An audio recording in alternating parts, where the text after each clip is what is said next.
It's a simple message. I'm going to give you 5 keys or the roles, and again, to help you in your family. I'm going to ask God to help me, and then we'll get started. Father God, I just thank you so much for this opportunity and pray a blessing upon my words. May it resonate with the hearts and minds of the people here present. May people actually be challenged. May they be convicted. May they be encouraged to follow your word and your principles and live a godly life with healthy families and healthy relationships in Jesus' most wonderful name. Amen. All right. When you want to talk about leadership, there's so many examples in the Bible that you can turn to. You can turn to Moses and Joshua, and there's some great principles. Paul, Jesus, Moses. There's a whole lot of examples. They weren't always very good, but there's some basic principles you can do. And so you would think there would be the same principle of actually turning to the Bible for leadership principles. You'd be able to turn to the Bible and look at the characters of the Bible, the real life characters, and say, how can you do marriage well and how can you do family well? Well, I've studied the Bible and there are none. There's just none. There's not enough to say that you can do a whole Bible study on one particular family or one particular marriage, because there's really poor examples. So I thought I'd just unpack it to make you feel better about yourself, all right? This is called Dysfunctional Families of the Bible, all right? So let's start. Let's start off with Adam and Eve. They started disobeying God straight away. Then there's the first homicide that we know with Cain and Abel. That's real sibling rivalry, all right? So mums and dads, when next time your kids are fighting, just think of Adam and Eve, how they had to deal with the first homicide. Then we actually see another one, Abraham's family. You know, he started off, he was told he was going to be the father of great nations, and he took that responsibility to his own life, and then he slept with a maidservant, got her pregnant. That's a great happy family just there. Could you imagine that? Talk about blended families. Whoa. And then eventually they had to leave, and then we actually have Isaac's family and Jacob, his kid. He had twins. Again, sibling rivalry. Don't play favourites, mum and dad, all right? It leads to all sorts of things. Love your kids equally. There's a whole other message on that. And then we see Jacob, he wanted to marry a girl, and then he had to marry the ugly sister first. I mean, could you imagine that? You're beautiful, you're not. That's not a really good way of living your life, I can guarantee it. Don't say those words, gentlemen. Difficult. This is the dysfunctional families of the Bible. Then we actually look at Jacob's family. He had 12 boys. Again, he didn't learn from showing favourites, and his brothers loved him so much that they didn't have to do all the work. His dad gave him a coat, and then they, plotted to kill him, which is not great. Sold him into slavery, but then God had different plans. All things work together for those who are called according to his purpose. Then we see King David. This is a man after God's own heart. He was looking where he shouldn't have been looking. And I'm a kids pastor, so I won't go into the great details, but he did more than just look.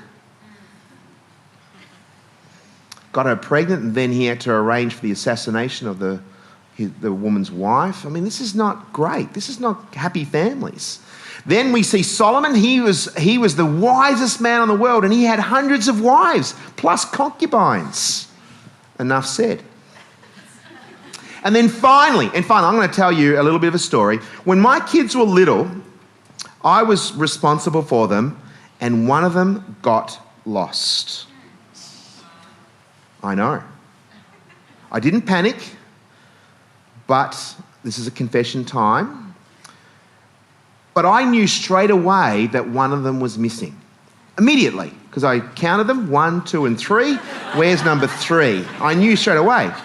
Well, then you got Jesus' family, and it took 3 days to try and find out when Jesus was missing. And Mary goes up to Joseph and says, where's Jesus? And he says, I thought you had him. I didn't have him. I haven't seen him for a couple of days. Is anyone feeling a little bit better about their family? And even in the Bible, there's dysfunctional families. And what I'd like to share with you today is roles or responsibilities to have a close-knit family. I believe that I've got a close-knit family, but it doesn't come naturally. You have to work at it. And I'm going to give you 5 things that will hopefully help you with your family dynamics. Whether you're a father, mother, wife, husband, whether you are a kid, whether you're a single, whatever it is, whether you're a grandparent, whatever it is, this is for you, because we can all do with some adjustments every now and then about how we do life. So here we go.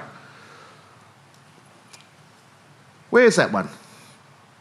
That was, I don't know where that came from, but this is some roles. These are some roles, and then I'll get on to the other one. These are some simple roles. So I thought I deleted this one, but anyway, here's some roles. Roles that we're going to have, and I mentioned in the first service, so you can go back to the first service, but this one, write them into your husbands that we know. Husbands love your wives. We know children obey your parents. Fathers do not exasperate your children. We know all that. We know these are the roles. That's set in Ephesians and in Colossians. There's some great roles. And those alone, we can unpack them with a little bit more detail. But I'm talking about your role, wherever you may be. These are principles that apply to everyone when it comes to having a close-knit, tight family. When I spoke to the young adults on Thursday night and when I spoke to the youth on Friday night, I gave them an opportunity to ask some questions anonymously, and it's all done digitally, and I've got hold of those questions. I still hold on to them. And a lot of the times they were just asking the questions, how do I get along with my parents? How do I do that?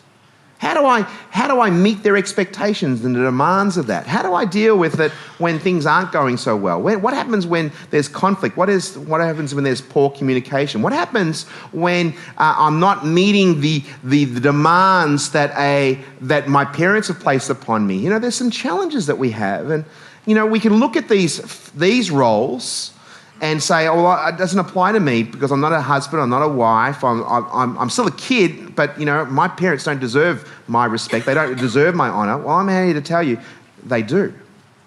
It's a tough job being a parent, it's a tough job. Cut them some slack, but then also for you as parents to cut your kids a bit of a slack, because if you want your kids to be perfect, you'll never, ever, ever achieve it, because you're an imperfect parent living in an imperfect world, but we have an unfortunate access to a perfect God who can help us. So here's the 5 things. And if you're writing them down, you can write them down. They're very simple, succinct, and to the point. There's nothing theologically, you know, oh, I've never heard that before. But it's one of those things that if we put these into practice on a regular basis, it would really help the health and well-being of those who you are close to. But even if you don't have a close-knit family, these principles apply to the church. And we all could have, and never ever take this for granted. Never take this for granted, community. Never take, you know, being part of a wider family for granted, because there's people who would kill for something like this. There are a lot of lonely people in this world. In fact, in the UK, they've actually got a ministry of loneliness. And it may be appointed here because in Australia, we actually have 1 in 4 young people have some sort of mental health issue. And if you're over the age of 18, 1 in 5 will have some sort of mental health issue. Loneliness is one of the most rapidly growing mental health issues on the planet, because you can be in a crowded room and still feel very, very alone. So there is going to be something for everyone, and challenge you to live in a life that, what is my role, what is my responsibility when it comes to having a healthy family and healthy relationship. The first one is appreciation. Appreciation. It says in the scriptures, therefore encourage one another and build each other up. Simple. When was the last time you thanked your husband for being your husband? Not for what he does, just for being your husband. When was the last time you thanked your wife? When was the last time, kids, that you thanked your parents for keeping you alive? Because it's touch and go for a while.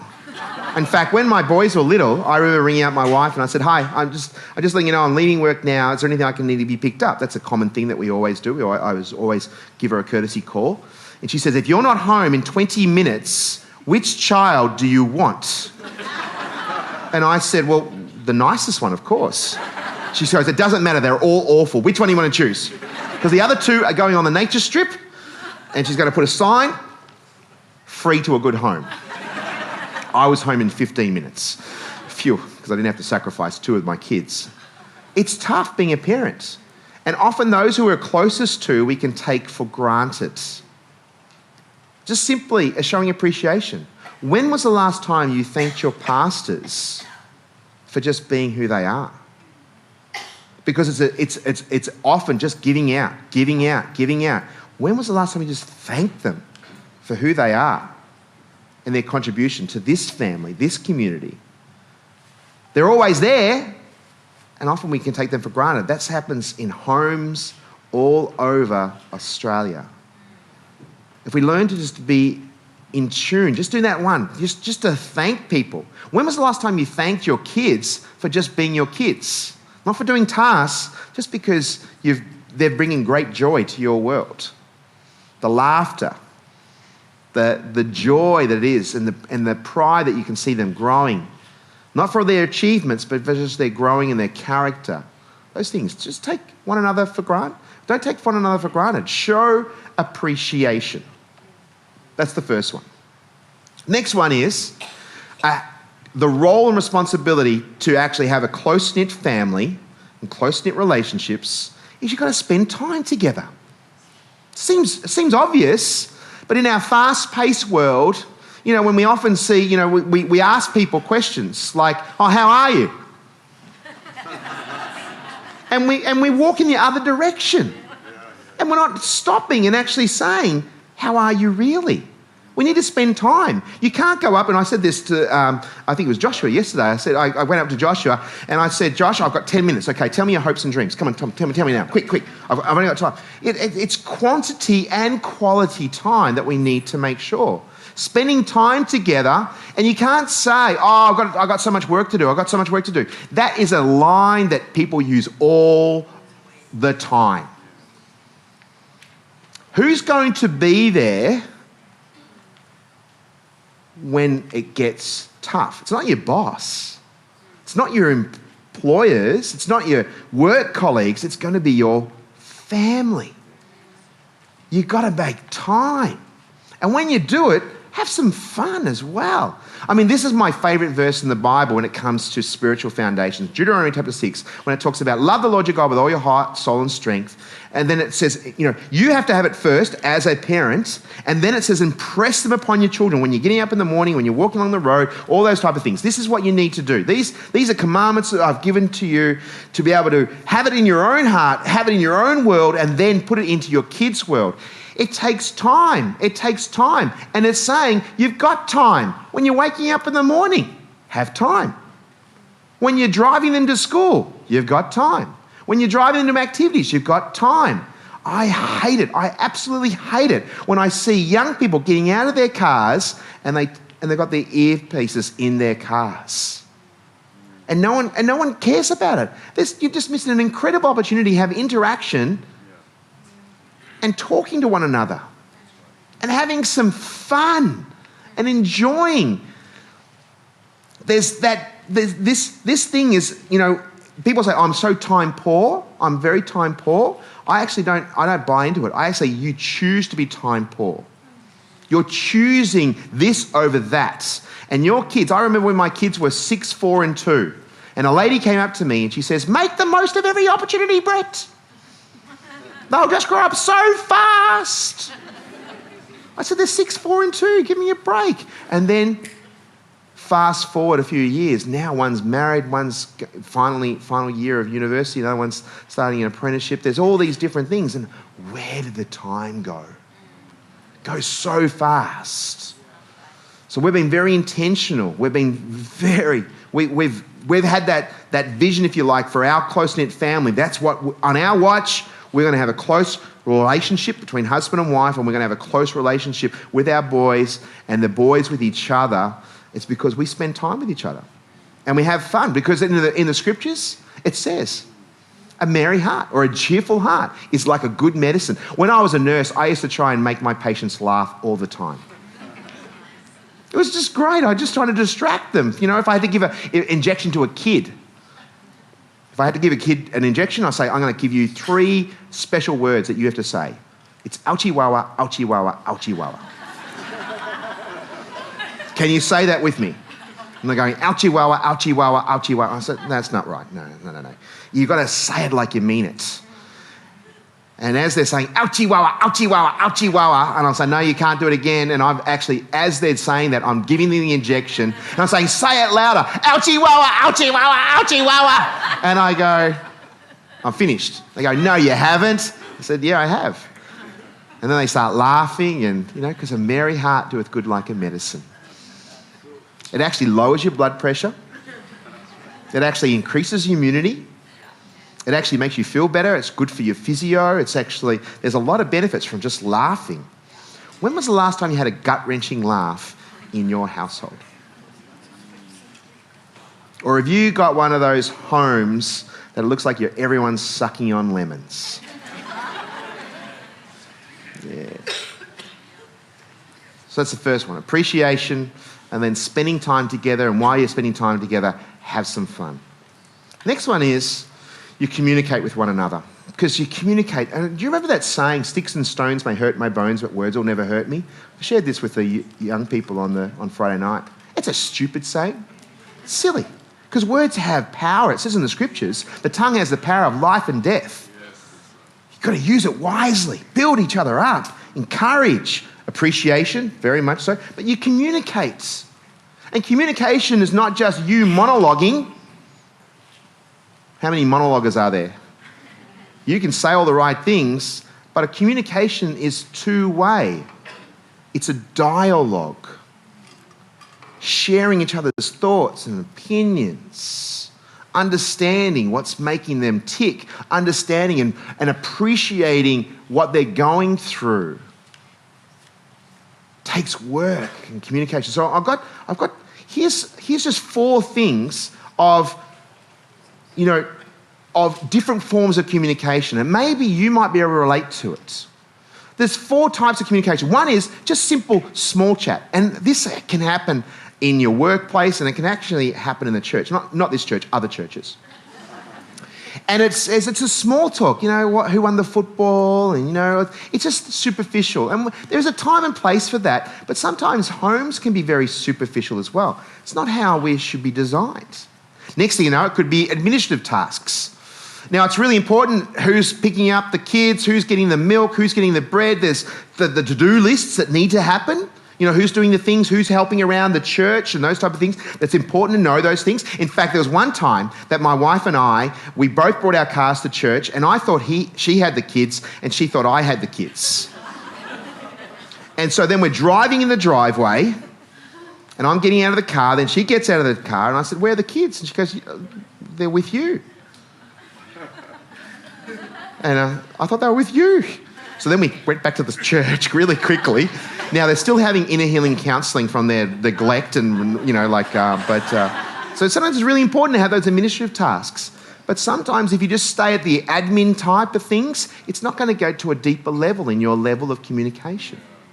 Next thing you might actually have is the type of communication is when there are challenges. And hopefully the families come together and we communicate, hey, I'm not doing so well at the moment. I've got some stress. And sometimes people don't share what's going on in their work because we don't like to feel like we're failing. We don't feel like we can be vulnerable. We don't feel like we can be honest.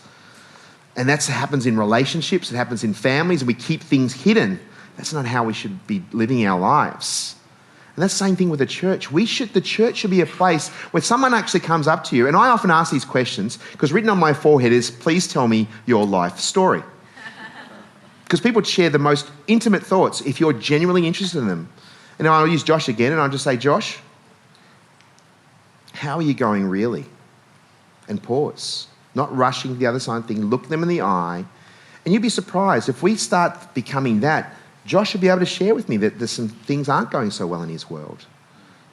Things aren't going as planned, but he feels safe that he can share that with me, not be judged, be accepted for who he is, Not from his position, but he can be vulnerable enough to be able to say things aren't going so well.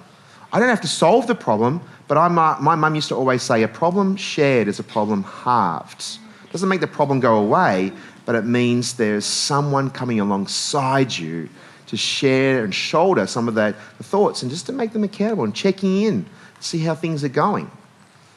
Are you able to share that in your household? Are your kids able to share that in their household? Do you feel like they feel safe enough to share when things aren't going so well, or are they keeping things hidden? But I think we should all get to level 4. And that is these life-giving conversations. You know, I said, like, give me your hopes and dreams. Josh, quick, hurry up, that. My wife is my closest confidant. She is my soulmate. We do life together. And part of my role is to see her being fulfilled in her God-given gifts and her God-given potential. So when she says to me, I want to do this, it is my role to try and facilitate that and maximize her opportunities, that she can share her hopes and dreams without judgment, without belittling her, and I want to build her up and encourage her, and she can do the same for me. It's that we can actually give sense of hope and direction and affirmation and encouragement, and they can share anything and everything and not being vulnerable and not being, being judged in any shape or form. We need to be able to give life-giving conversations because our tongues and our ability to listen gives life, not to tear down. Can you have that conversation in your household? Do you know what your partner's life dreams are? If you don't, that could be your homework. Have you been feeling like you can't achieve your goals? What would you like to do? How can I help you achieve that? Do you know what your kids' hopes and dreams are? Because they might want to do one thing and you've got this other plan for them, but it's not how God designed them. God's designed them another way. How can I help you facilitate your unique qualities, your unique abilities, your uniqueness? Because you are fearfully and wonderfully made. So they're just 4 things about your level of communication. The next one, number 4, is families that are close together, families, a relationship, the role and responsibility is that when the going gets tough, the tough come alongside you and we get going together. We face adversity together. My wife and I have had our fair share of ups and downs. In fact, in our second year of marriage, my wife was involved in a car accident. And she was bedbound for 18 months. Great start to our marriage, wasn't it? We're going to have, all this, we're young, we're frisky, like that type of thing. I won't go into great details because I'm a kids pastor, but you can use your imagination. And yet, in that time of trouble, that was the furthest thing that was possible. But that doesn't mean that you can't give me what I want, therefore I'm out of here. And unfortunately, we hear that time and time again. You're not making me happy, I will go and find someone else to make me happy. I really strongly believe that when we say our vows, for better or for worse, for richer and in poorer, in sickness and in health, till death do us part. And I really mean it when I said it, and I mean it to this day. We need to be able to, that's not, we really seriously, because a lot of people break up for the wrong reasons. Now, there are some legitimate reasons, granted, and I can talk about that if you wanted to, and no one should ever be feeling unsafe or unwelcome or even abused and neglected in their homes. No one should ever experience that. But there's other things, when the things around them aren't going to plan. My wife's had chronic fatigue, she's had chronic pain, she's had the whole thing. But because of those adversity areas, I really mean this. I'm going to deal with adversity and we're going to do this together. And my boys have able to see this and witness this. And then when my son's now wife had a tumour, he was there by the bedside, holding her hand. And I thought, how cool is this? Because I've been able to role model when my wife was sick, that I was there by her bedside when she couldn't do anything. And then he's been able to pass it on. This is what we should be doing. Even in the church, when things aren't going so well, we come alongside each other. Hey, I don't know how to solve your problem, but I'm going to come alongside you and intercede on your behalf and come with you through the thick and through the thin. That's how we have a close-knit community. Not being superficial, like the communication that we have, but being open and honest and vulnerable. And it starts in the family. Because I love this verse where it says, a friend loves at all times, which is good. We want friends to love us all the time. But a brother, someone who's close to me, will be there for a time of adversity. That's what the scriptures say. And finally, one of the things that we all need to do is we're committed to one another and we're going to serve each other. My role as a husband is to serve my wife. My role as a father is to serve my kids. My role in a church is to serve my pastor, to serve wherever I may be. And my role at Focus on Family is to serve the communities around Australia as best I can.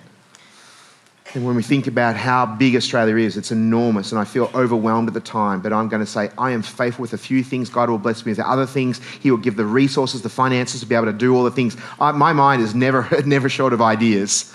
It's never a short. It's just limited by people and resources to be able to see those things come to pass. And I am here to say there are so many families in so many difficult situations, and my role at Focus on the Family is to help as many people as possible. Because the scriptures say, be devoted to one another in love, honour one another before ourselves. It's not about what's in it for me, it's what's in it for you. How can I serve you?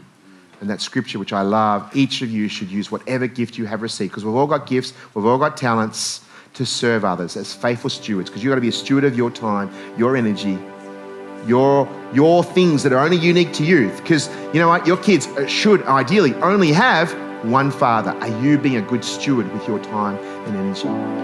You should ideally be the husband of one wife till death do us part. Are you being the best husband you possibly can be? Are you the best wife you possibly can be? Are you the best kid? Do your parents rejoice because you were born? Or are you being drawn down? Are you showing them appreciation? And it doesn't matter what age. My father passed away, but I was able to tell him how much I appreciated his input in my life. My sons were able to appreciate the legacy that he's deposited into their lives. We only have this life. We're only here but a vapor. We're only here for a short period of time. Let's maximize our every opportunity to do that. So they're going through those 5 things: appreciation, time and fun, communication, adversity together, committed to serve. I said this in the first service, and I think it's appropriate for me to say this again. No one is ever going to get 10 out of 10. But you can actually ask yourself the question yourself, and maybe, if you can, be vulnerable enough to talk with your family today or with your spouse and to say, how am I going with my communication? Give me a score out of 10. And if you're a 6 or a 7, what would it take for me to improve, to go up one little number? Just to improve a little bit. You don't have to be perfect. No one's going to be perfect. But if we can work on these things, and maybe, have I given you my time, or is your kids feeling neglected? Because I said yesterday, love for a kid is spelled T-I-M-E. You cannot give enough time. But you say, I'm giving quality time. You got to give quantity time. And your spouse needs quantity time with you. You need some time with God, because without him, you can't do all this. Because it's God who sent his son Jesus, and he died on a cross, and it's the cross that changes everything. It's certain. I cannot. If you don't have a faith, just consider, and Pastor Victor will come out in a moment, because it's the cross that changes everything. Your role, whatever role you are, we could talk about a wife, we could talk about husband, we could talk about kids, we could talk about fathers, we could talk about mothers, we could talk about all those type of things. But maybe one of these things that you can do in your role whatever your responsibility, if you could be a bit more appreciative, spend a bit more time, have some fun, be able to communicate more effectively on a deeper level, maybe when the going got tough, that you removed yourself and you said, look, I'm really sorry, I need to come back and help you navigate this. And finally, how can I serve you? How can I bring out the best in you? Let me pray for you. Father God, I just thank you so much for all the people here present. I pray a blessing upon them. And I pray for those families that things haven't been going so well. For whatever reasons, I pray that you're a God of restoration. You're a God of recovery. You're a God of miracles. I pray that they work on themselves and then they can be a blessing to others. And Lord, I also pray for this community, that they'll be a welcoming community, even greater than they've ever been before. That they won't just stay on the superficial level, but they're able to come alongside people and people will feel open and honest and say, hey, there's something about that. I can be real, I can be authentic, I can be genuine. And Lord, I pray for those who are hurting, that they find the right support, the right encouragement, the right help to navigate those challenges. But I also pray for those who are going well. We give you all the praise and all the glory for that. And we rejoice in that. And we pray a blessing for your riches and just your love to overflow in all of our lives and all of our marriages and all of our families. In Jesus'